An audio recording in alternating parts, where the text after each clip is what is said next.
Vamos a hacer un viaje en el tiempo. Década de los 30. Un viaje que comienza en la ciudad de McAdams, en Canadá, donde se convirtió al evangelio Axel Werner Larsen.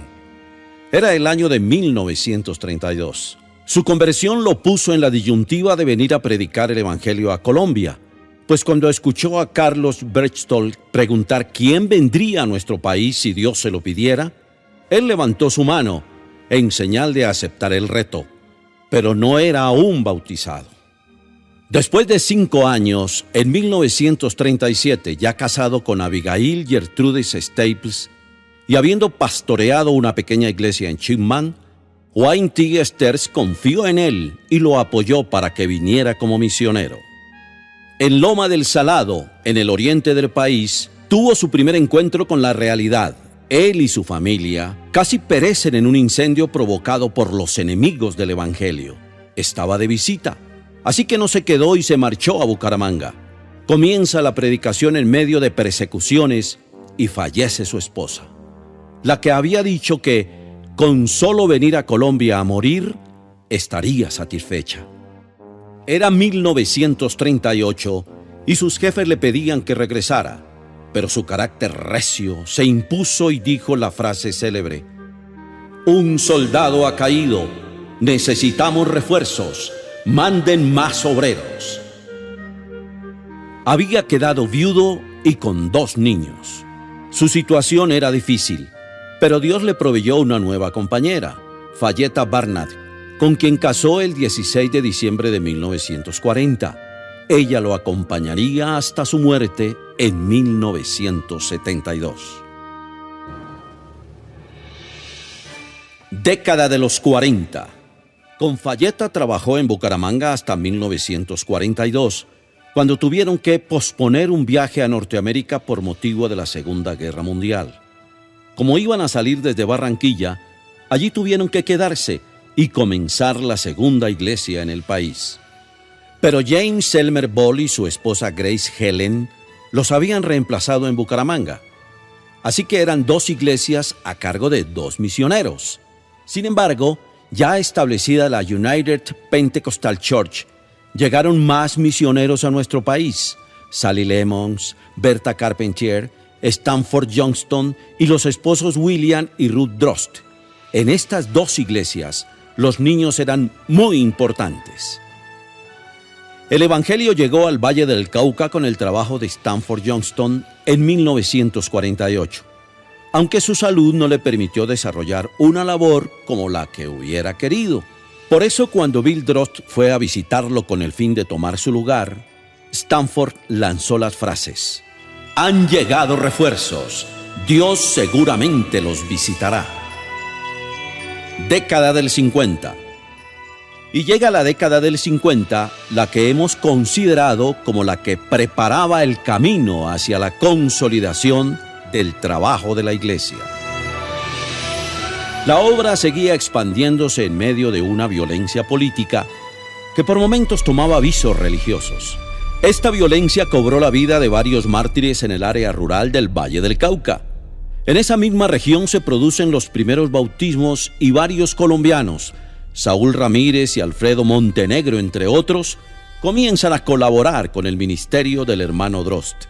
La iglesia en Medellín y Urabá comenzó en 1950 con el trabajo que realizó Lía Krisiak. Los primeros convertidos fueron Mario y Rosario Cadavid. Como muestra de ese crecimiento, es ordenado al Santo Ministerio en 1954 el primer pastor, Campo Elías Bernal, quien había contraído matrimonio con Gabriela Velázquez en 1951. Después son ordenados otros 3 pastores, Miguel Peña, Saúl Ramírez y Eduardo García.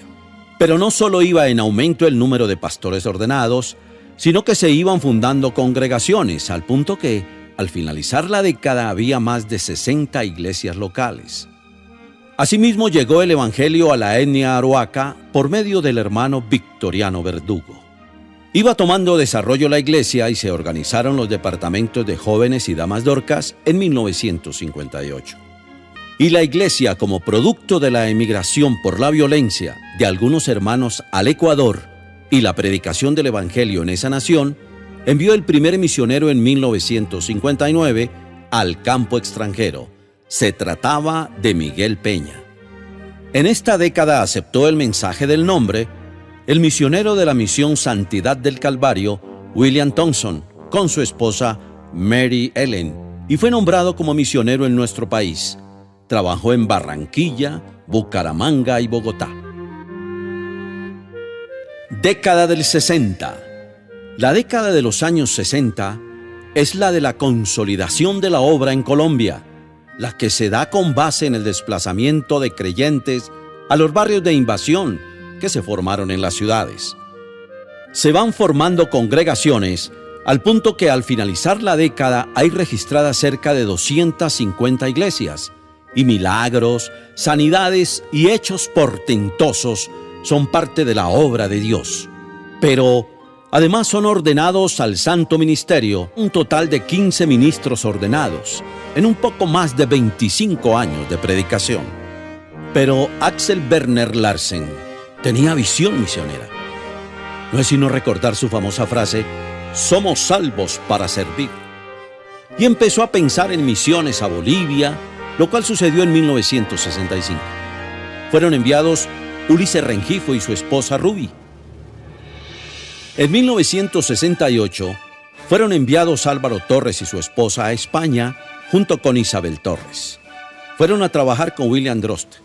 Fue un proyecto conjunto con Canadá. En lo administrativo, los colombianos tomaron la administración de la iglesia en 1967 ante la propuesta de la United Pentecostal Church. Década del 70.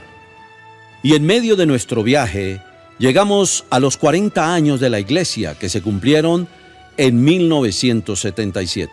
Esta década es en la que se desarrolló la autonomía administrativa que fue producto de la propuesta de la United Pentecostal Church.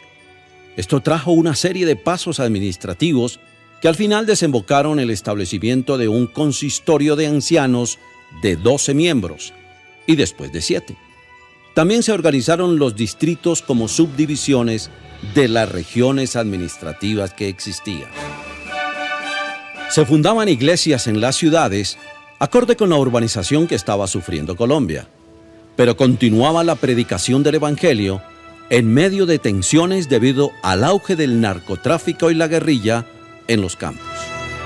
El crecimiento fue de tal magnitud que, desde comienzos de la década, las convenciones pasaron de los templos a los coliseos. Y cuando se celebraron los 40 años, la convención se realizó en el estadio Atanasio Girardot de Medellín. En lo administrativo, se fundó la Corporación para Ayuda Social, que fue el producto de la preocupación por el bienestar de los pastores y sus familias. Ha sido de mucha ayuda y bendición a todo el pastorado. Década del 80. Ahora nuestro viaje nos lleva a los 80, época en la cual Colombia se llenó de violencia y muerte. Esto afectó a la iglesia, pero Dios nos permitió sobreponernos al cierre de templos y al desplazamiento de muchos hermanos. En relación con los desplazamientos, estos presionan la apertura de iglesias, lo que requiere más predicadores y más pastores, pero a su vez una mejor estructuración de la administración para formarlos adecuadamente. Surgen los ministerios especiales de enseñanza y música a cargo de Eliseo Duarte y David Fontalvo, lo que deja ver la atención que se presta a estos dos aspectos. La escuela dominical había sido objeto de estructuración desde la década anterior, pero empiezan los primeros intentos concretos de establecer institutos bíblicos, con lo que se empieza a hablar de un departamento de educación cristiana. Había algunas medidas que permitían trabajar mejor: creación del Departamento de Misiones Nacionales, nombramiento de misioneros en el país, creación de un nuevo distrito, el número 12 a propósito, primeros pasos para crear el Departamento de Educación Cristiana y el desarrollo inicial de nuevos ministerios. Con este panorama, el viaje nos permite darnos cuenta que el crecimiento fue impulsado con la dirección de Dios por hechos y circunstancias propias del país. El cuerpo ministerial había adoptado algunos cambios que permitían trabajar mejor de acuerdo al tamaño y crecimiento dinámico de la iglesia. Podíamos decir, como el apóstol Pablo, si Dios es por nosotros, ¿quién contra nosotros? Década del 90. Nos disponemos a entrar en la recta final del siglo XX, la década del 90. Es un tiempo en el cual, según informes de la época, se fundaban un promedio de 2 iglesias por semana. Esto nos muestra el desarrollo de la obra. En el plano internacional, la obra en Estados Unidos comenzaba a tomar forma. Eliseo Duarte había estado desde octubre de 1989 trabajando entre los hermanos colombianos que vivían en ese país. El día 2 de noviembre de 1995, el Ministerio del Interior expidió la resolución 1032, en la cual se lee textualmente, abro comillas, por la cual se reconoce personería jurídica especial a la entidad religiosa denominada Iglesia Pentecostal Unida de Colombia. Además, fuimos inscritos en el Registro Público de Entidades Religiosas. Y el 2 de diciembre de 1997, el Estado colombiano firmó el convenio de derecho público con 18 iglesias, entre las cuales se encontraba la Iglesia Pentecostal Unida de Colombia, lo que le dio la posibilidad de ejercer su actividad. En lo interno, en el año 1995, se creó el Departamento de Educación Cristiana como tal y se determinó que el segundo vicepresidente fuera el director del mismo. Se empezaban a vislumbrar las diferentes áreas que el departamento manejaría: escuela dominical, educación secular y educación teológica.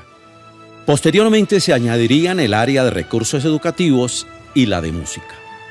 Dado el desarrollo del Departamento de Educación Cristiana, el 10 de febrero de 1998 nació a la vida jurídica la Fundación Educación Cristiana Pentecostal por una decisión de su fundadora, la Iglesia Pentecostal Unida de Colombia, a través del Consistorio de Ancianos como su órgano representativo. Cuando llegó el año 1997, la iglesia se dispuso a celebrar los 60 años. El evento central fue la convención de los 12 distritos. No solo fueron los cultos que se llevaron a cabo en los coliseos y estadios, hubo caminatas en las cuales el pueblo del Señor mostró su agradecimiento con Dios por permitirnos llegar al 60º aniversario tomados de la mano. En ese mismo año, 1997, se conformó la Asociación Nacional Carcelaria con la hermana Nelly de López como presidenta. Fue una abanderada del trabajo carcelario a quien Dios llamó en un sueño para que le sirviera en las cárceles. La violencia siguió haciendo estragos, pero Dios nos ayudó. Hoy seguimos predicando